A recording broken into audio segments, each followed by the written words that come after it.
Well, Dr. Trash here with something different. I don't think I've ever reviewed one of these, and if asked, I probably said I was never going to buy one of these. This is the Fast Action Battler Long Haul, and after I made my video for the big long haul last week, I got to talking, I believe, with King Laffle in the comments, and we were talking about that this one right here we thought was a little bit closer to the animation model than this one in robot mode. Alright, so here we have the Fast Action Battler Long Haul. If you look in the bed, you very clearly can see his arms. Underneath you got the head looking at you. And that's about it. If you can ignore this, it's actually a pretty decent looking truck. Put it next to the Voyager and it pales, but that's the way it should be. One thing that surprised me is I'd never really even looked at these that hard. These things cost more than Deluxes, and I don't know why. Anyway, maybe lower volume? Whatever.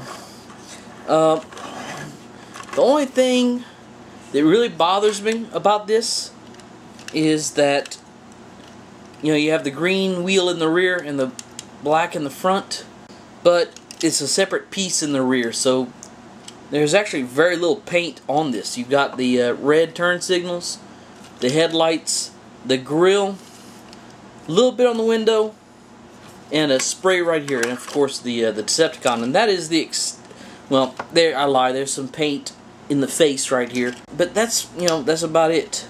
Let's go ahead and transform this guy. And I always thought that the Fast Action Battlers like transformed themselves or something. I thought that was their gimmick. And while I'm going to transform it, I realize I had it wrong. I had the wheels back about right there. They're supposed to go right here and peg in to the side of the chest. So, once again, Josh is wrong. Let me see here. What you're going to do is unpeg that right there. Kind of fold this up to where the tires are on the side of the bed, well, behind the bed like that. Once you get that, you can take and flip this out to the side, and the arms are geared to where when you move one, they both move. Let's see.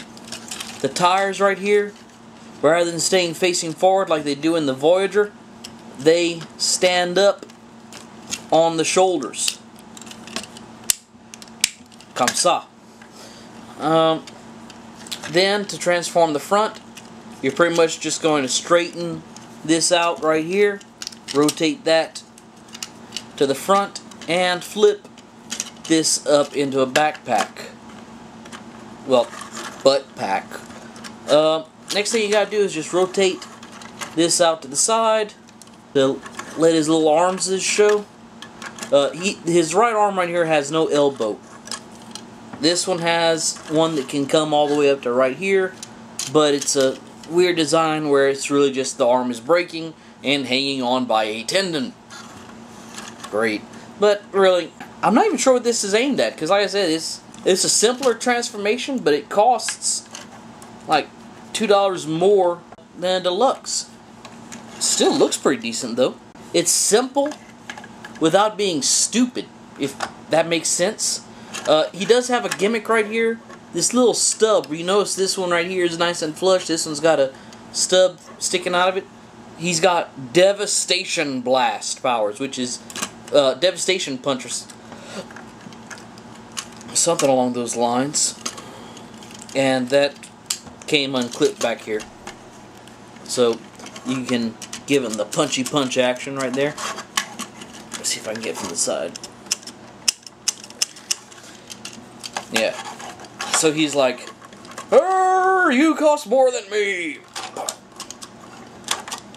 But anyway, let me transform the big guy. So, Mini-Me here, who actually is only about an inch shorter at the head, but all the extraneous, I don't think I use that word right. All the extra stuff. Oh, who am I kidding? This guy's huge next to him. Anyway, yeah, he's losing some cool points, but he also has a couple other things lost from the Voyager, like the amazing disintegrating waste, the backpack of floppiness, and a couple other things. Now, I'm not saying, go, throw your Voyager long haul in the trash or nothing, because, in all honesty, I do still like him better, but this guy is nowhere near the disappointment I thought it would be. Aside from some little posability flaws, like there is no rotation in the leg except in the ball joint it mounts to, and the fact that this arm has no elbow or no, it does have rotation because of the transformation. But still, this is a neat little guy. I don't regret having bought him. I don't know if I'll buy any more fast action battlers, but oh, that's the thing that I like so much about it. If they could have got the torso on this guy to look like this, because I mean, if you look at this right here, this is just very tidy looking. You don't have the awning of doom. I think, no, somebody just said it was an awning, and I have to throw of doom onto everything. Because, I mean, this guy has all this piled up over his head. But, oh, this right here, like I said, I'll probably repeat myself again, but I'd say if I was going to get a fastest action battler, I think I probably picked a pretty good one. This guy's pretty satisfying. Y'all have a good day.